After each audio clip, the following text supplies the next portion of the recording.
Hey, welcome back, everybody. It's time for Let's Talk Real Estate, your weekly BS with Barry Saywitz about the current commercial real estate market here in Southern California, as we take a no BS look at both sides of the issues driving the market today with the man who's been on both sides, Barry Saywitz. Hey, Paul, good morning.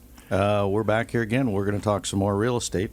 I'm Barry Saywitz, president of the Saywitz Company and Saywitz Properties, and in my 30-plus years in the commercial real estate business, I've been on all sides of the deal as both a seller and a buyer, landlord and a tenant, broker and a principal, and I've learned to take a hard look at both sides in finding the best solutions in commercial real estate transactions and try and manage the ebbs and flows of the commercial real estate market.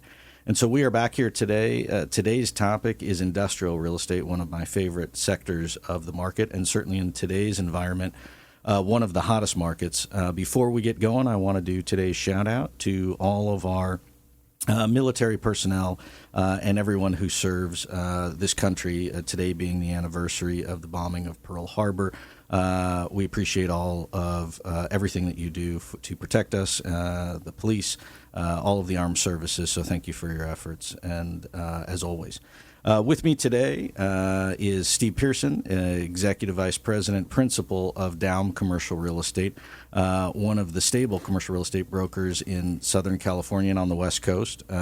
Steve, welcome to the show. Well, thank you. Good to be here. Yeah, so let's talk real estate. I love it. Industrial, I've been waiting for weeks to talk about this. Every time we have other people on the show and we talk about other segments, it always kind of comes back to, hey, the industrial real estate market is as hot as it could be. And I guess the question is, I want to delve into that today in terms of understanding why and how and where it's going. But in order to do that, I think it's important to take a look back. I mean, you've been in commercial real estate for most of your adult life and at least 5 or 6 years now, right? Yeah, times 8. Yeah. So you've been in Orange County for longer than I have, and you've seen sort of the development and the growth of the market. And we were talking about it earlier. Orange County started out as orange groves, right? And it was agricultural land, and over time started to develop into an area where it was mostly industrial. It was not an office hub. It was not a housing hub. It was a sort of stopping point between LA and San Diego once upon a time. That's right. I used to work with my dad. He was in construction in the early 70s, and that was the days when Collins Radio, was one of the big tenants down in the what was then called the Irvine Industrial Complex, which is now the IBC. Yeah. And that was back in the day when land around the airport was $1 a foot. Yeah, I mean, they were giving it away in today's standards. Yeah, now it's more like $150 a foot. And so you have, at least around the airport area, so as time went on, those buildings got developed in the IBC. In today's world, a lot of those buildings are what you'd call older, obsolete kind of buildings with lower ceiling height and not the kind of amenities that people need in today's environment for doing what they need to do industrial-wise. And so, what has happened over time in terms of the development of industrial space in Orange County? I mean, we've seen it grow in North County. We've seen it grow down in the Spectrum. And so what is happening today in the airport area as far as those older buildings go? Well, the IBC has gone through a couple of changes over the last 20, 30 years. First, the low ceiling, 18-foot clear industrial buildings that were built in the 70s. They started getting more valuable, and there were more companies that wanted to put more people in them, so the developers started slicing off pieces of the building, adding mezzanines to it, more parking, and made them into flex tech type buildings.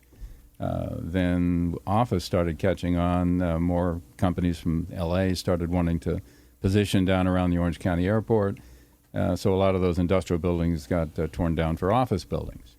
And then here 10 years ago, the office buildings are in less favor because they'd overbuilt them. But we were still short on housing. So the apartment developers come in and buy out the properties, or many of the properties, and start building apartment properties. Yeah, I mean, it seems like the industrial historically has had waves of going in and out of favor. I remember, not that long ago, a few years back, they were taking the industrial buildings and converting them into what we'd call, creative office, where they basically just polish up the floors and have the high ceiling, and the tech and the millennial type companies kind of like that space, and they were actually charging a premium over regular office space, which was boggling my mind that somebody would pay the premium, and then it was 2 or 3 times what it used to rent for as industrial space. Right. Well, and now we're seeing developers looking to the logistics side of things and bringing buildings in for companies like Amazon. In fact, there's a recent land sale there on Jamboree, right next to the Boardwalk office property. It was supposed to be a kind of a new wave hotel development, and I think it was Black Creek that just bought it at $142 a square foot land value, and they're going to supposedly build high cube industrial distribution on it. It's interesting. And so the hotel's not going forward. I mean, they still have the sign up. I just drove by it yesterday. No, as of this last week, supposedly the plan is to go for last mile distribution. Huh, interesting. Right in the heart of Jamboree and the corridor between the 405 and Fashion Island. Yeah, but remember what 30, 40 years ago used to be loaded with sewing machines when, we had a garment manufacturer there right next door. That's true, with St. John Knits. Right. And I bought some land from St. John Knits, and I think we paid $10 a foot back in the day. Mm-hmm. And I think today it's probably $150 a foot. Right. So that's what happens. So let's talk about the industrial market from a leasing perspective. I want to talk we'll start with the tenant side of the perspective. So if you're a tenant and you want to go, let's just say lease or buy industrial space in Orange County, how tough is it in today's market? On a scale of 1 to 10. 11. Yeah, that's what I was going to say. 11, right? 11. I mean, it is tough goings. Right. Well, so yeah, it is. The vacancies are almost nil. I think they're 1 to 2% in most parts of Orange County. There is a new construction going on where developers have come in and torn down old structures and are building new.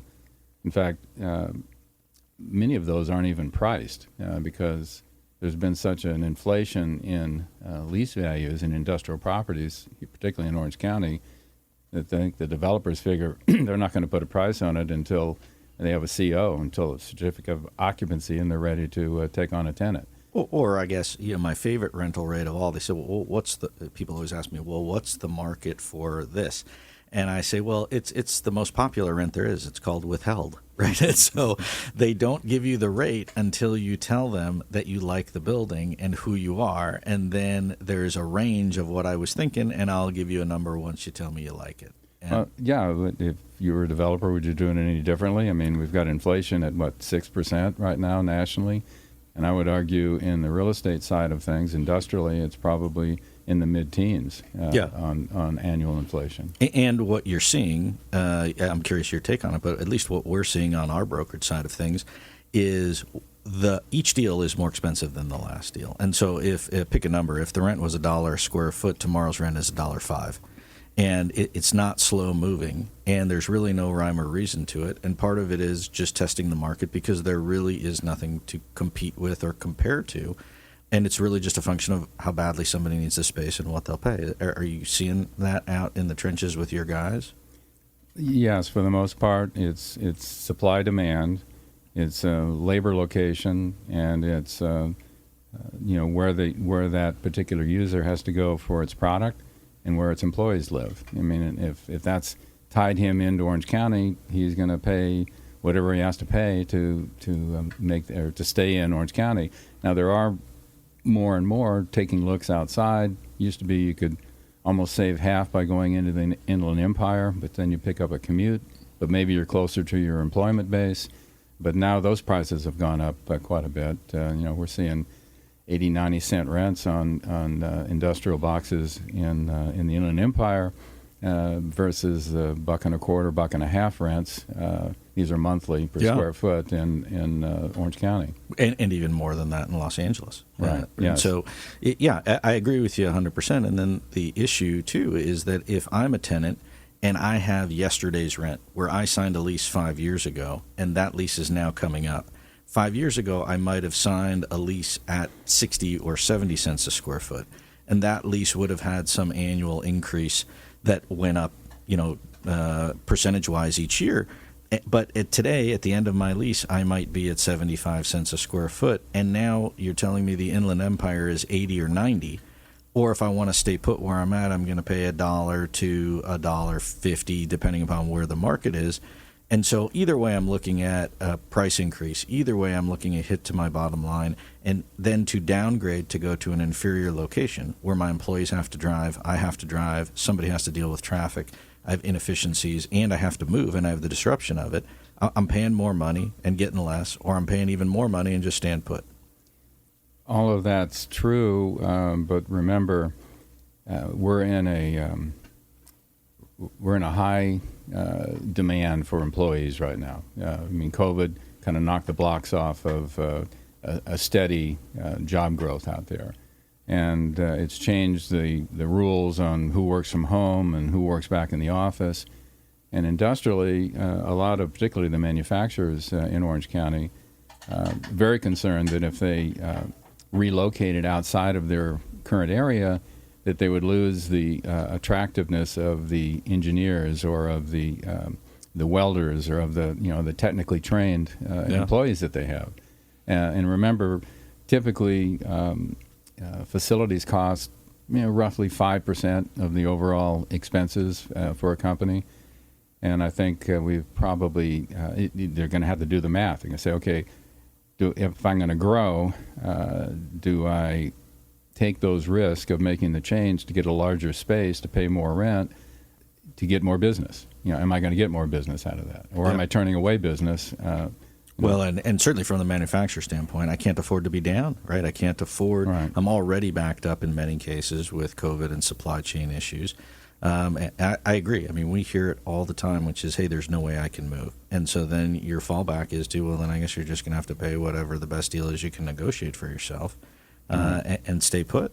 Which is part of the reason many tenants have looked very hard at buying properties. And yet when they look at $350, $400 a foot on the asking price, it's a big gulp, and they say, geez, I remember brokers used to tell us it was $100, $150 a foot. Yeah. Well, yeah, that was 10 years ago. Right. And it's all a correlation of what is my rent versus what would my mortgage be. And with interest rates as low as they are, it would be worth it for somebody to go buy the building, get a cheap mortgage, lock it in, and they'd be paying the same or in some instances less than what they'd be paying in rent. And so we hear that all the time on our side of it. Hey, I want to buy a building, right? And then the issue becomes once they go look and see what the prices are and they realize, geez, that's a lot of money, they go back to, okay, I guess I'll just lease. Mm-hmm. And so that again creates more demand for the very limited product that is out there. Well, remember, we've also got uncertainty from a tax structure. People don't really know, or the businessman doesn't really know yet how he's going to get hit by these new administration tax policies. Whatever gets passed, it's still an arm wrestling contest out there, but that'll have an impact on whether someone leases or someone buys. Tax structures usually have a way of turning the herd. I think it certainly did in 17 when there were a lot of incentives to go out and do it. But it also did, I'm old enough to remember the 81 Tax Act, which basically said, hey, go out and build anything you want to build, and we're with you. Right. And then in 86, they said, we got a little carried away, so guess what? But the SBA loan today, if you want to buy a building, whether it's industrial or office or whatever, is the best deal around. I mean, you come up with 10% down, and then you can finance basically the rest of it, including your improvements. So if you can find a building that you can actually make a deal on and not get outbid or that works for you, then to me that's the best way to go. The other interesting thing when you bring up the tax structure, not to digress, but there's talk of reassessing commercial properties and not having the Prop 13 and basically raising it to market. And it used to be in the industrial market, you had two types of rental rates. You had a triple net rate and you had a gross rate. And a gross rate, the landlord paid the taxes. And in a triple net scenario, the tenant was paying everything. In today's market, I would say probably 99% of those leases are triple net. Is that a safe assessment in terms of landlords just passing those costs back on to the tenants? Yeah, it depends on whether it's multi-tenant or a single-tenant type building. But remember, even in the gross lease, there's a pass-through when it escalates. True.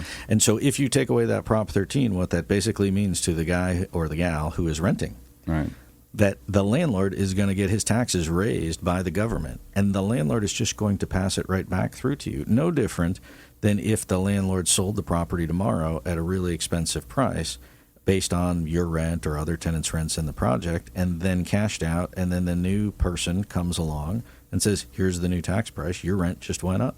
Right. And these are real concerns for every tenant out there who is renting space, that if the property trades or if the tax laws change, my rent's just going to go up and I can't do anything about it.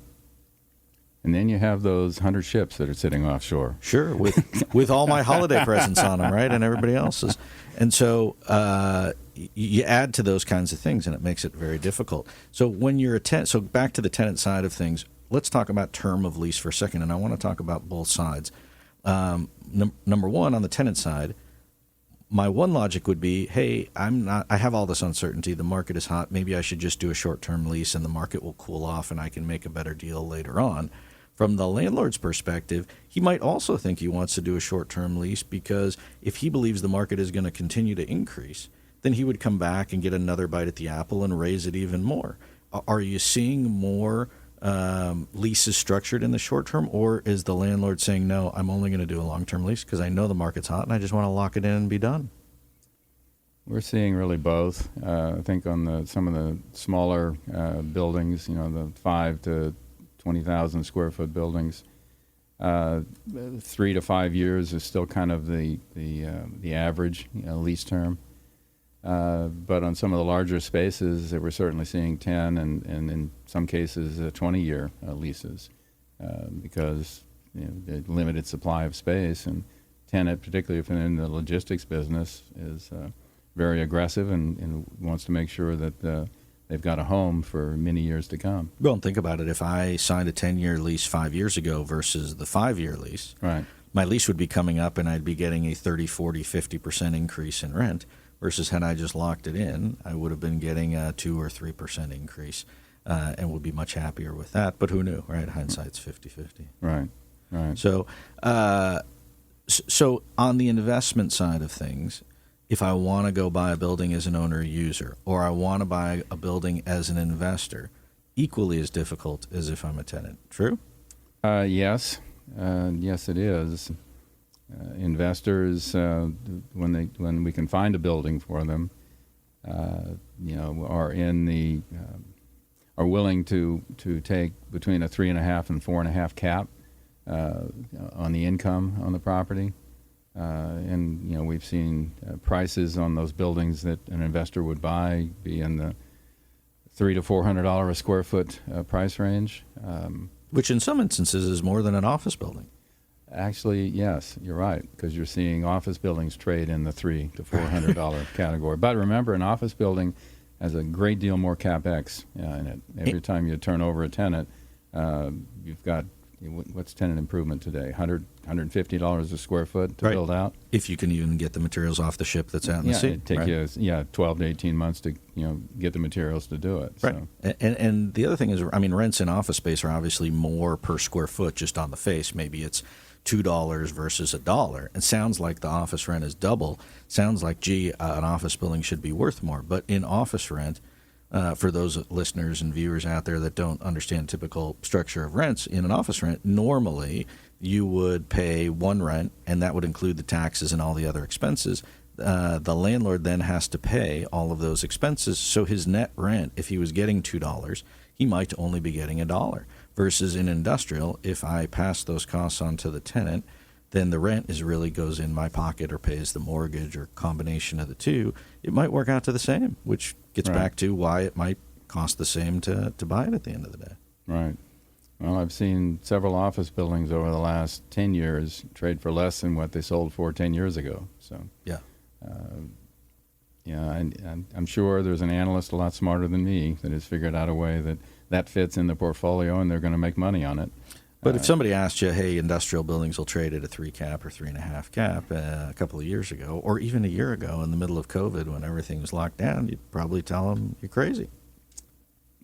Yeah, and so far I've only seen that out in the Inland Empire with the larger, 34 to 40 foot clear industrial new stuff or new product with good long-term leases in it. But that was again my age. When I got started in 76, the fulcrum or the midpoint on cap rates was 9%. Yeah. course, we also had prime at 18 a few years after that. So, that inflation thing, it's something to be taken seriously. Well, and I don't want to date you, but back in those days, the Inland Empire just smelled like a farm, right? I mean, you would drive out there on a hot day, and you couldn't get out of the car without getting knocked over by the smell, because it was really just farmland. And you look at the Inland Empire today, and to me, that market, as good as it is along the coast, the Inland Empire benefits from everything going on along the coast, industrial-wise, and has shot up just dramatically. And there are a lot of wealthy, comfortable dairy farmers. Yes, for sure. So, that aren't really farming anymore. They're just relaxing. Managing their money. Yes, correct. So let's talk about Inland Empire and L.A. and Orange County, because they relate together. And DAUM, you guys have 10 brokerage offices throughout the West Coast, including Arizona. You have 150 plus brokers that are actively in the trenches that are working it. And so you guys have a very good pulse in terms of what's going on. But there is a correlation between these different markets. And I guess I wanted you to talk about that, because as it gets more expensive for real estate closer to the ports in Los Angeles, what does that do for Inland Empire, and what does that do for Orange County going forward? Well, it really comes down to logistics and location. Clearly the older industrial product in Los Angeles, dates back, 50, 100 years, a long time, because that's where the population was. And as it started expanding down into Orange County and then out into Inland Empire, they were, seeking available land and value where they could expand their operations. So the product that comes in through the ports have been really, the LA Long Beach ports have been key to much of Southern California's industrial growth. Yeah, for sure. So right now we've got, I don't know, the last count I read was 100 ships sitting offshore that can't unload. I've been told by logistics experts that that's because China has been working 24/7 for a long time, and is much more efficient in putting product out on barges and shipping them over than we are in terms of getting it off. We are in terms of getting them off, and the supply chain is a complex system that is going to require more than just asking workers or telling workers to work 24/7. It's going to require truck issues. It's going to require container issues, chassis issues, all the things that move around, plus trains. I mean, they finished, the Alameda Corridor, is that going back 20 years now? It's been a long time that it's been in there, but that's probably still not sufficient to move the amount of cargo that's coming in through the ports. So back to your question on L.A. versus Orange County versus Inland Empire, I think the closer the proximity to the ports, the better the value, because of access and timing of product. We're going to, back in the mid to late 70s, everything, the discussion was all about just in time, okay? Manufacturers were going to get product in just in time to then put the next piece together and get it out and ship it, so you don't have to store a bunch of stuff in your warehouse. Right. Well, with COVID, now we've gone to what they call just in case. So they're having to put more product in warehouses just in case there's another delay on the logistics chain. So that's again part of the boom to this last mile distribution, building of these $300-400 a square foot logistics buildings. Then you're just back to, if I as a user have to pay more in rent, I will just pass it on to the consumer in some way, shape, or form. I have to at the end of the day. I can't just eat the additional cost of the rent or the occupancy costs or the cost to get that product out in the market, which is why you're back to inflation. You see prices increasing across the board. What I tell you is that we just have a quick minute left, and you and I could talk all day, I think, and still not be bored. But in terms of where you see the industrial markets going forward over the next 12 months, while no one has a crystal ball, what is the general prognosis? Does it level off at some point? Does it continue to go up? Where do you see it, and what are you guys telling the folks that you're dealing with? Well, that is a wild card question because you've got several elements that are undefined right now. You have the logistics backup that I was referencing earlier. how do you resolve that, or can we get all of those components to the chain moving forward again? You have midterm elections coming up. True. So as far as political issues getting passed or not passed, there's going to be a lot of arm wrestling that goes on about that, including the tax issues. Most of what I am hearing from the economist, and I'm not an economist, I'm just a broker that tries to help building owners and tenants. Most of what I hear is we're probably in for a 2022 similar to 2021, limited supply, rising prices. Some of that's going to depend on what Powell does with interest rates.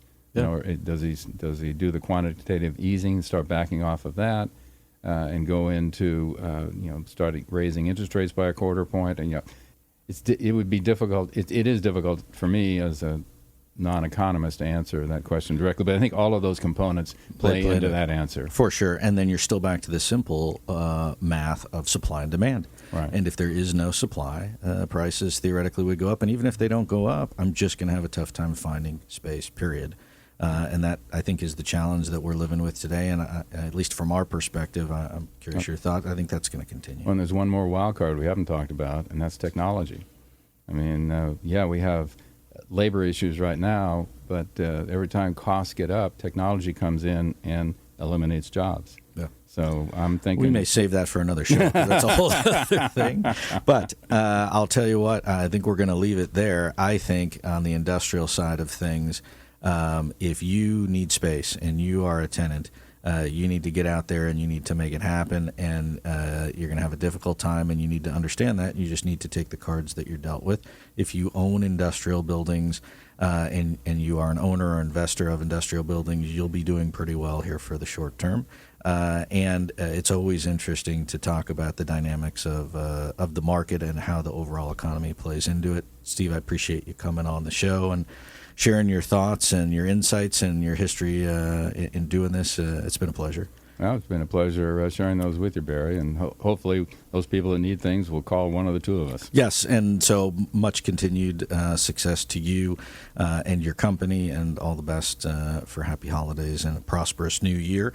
I want to thank our producer, Sophia. I want to thank our announcer, Paul Roberts, and the entire team here at OC Radio. I am Barry Saywitz, president of the Saywitz Company, and we will be back here next week talking more real estate. Thank you for listening in. Happy early holidays, and we'll see you soon.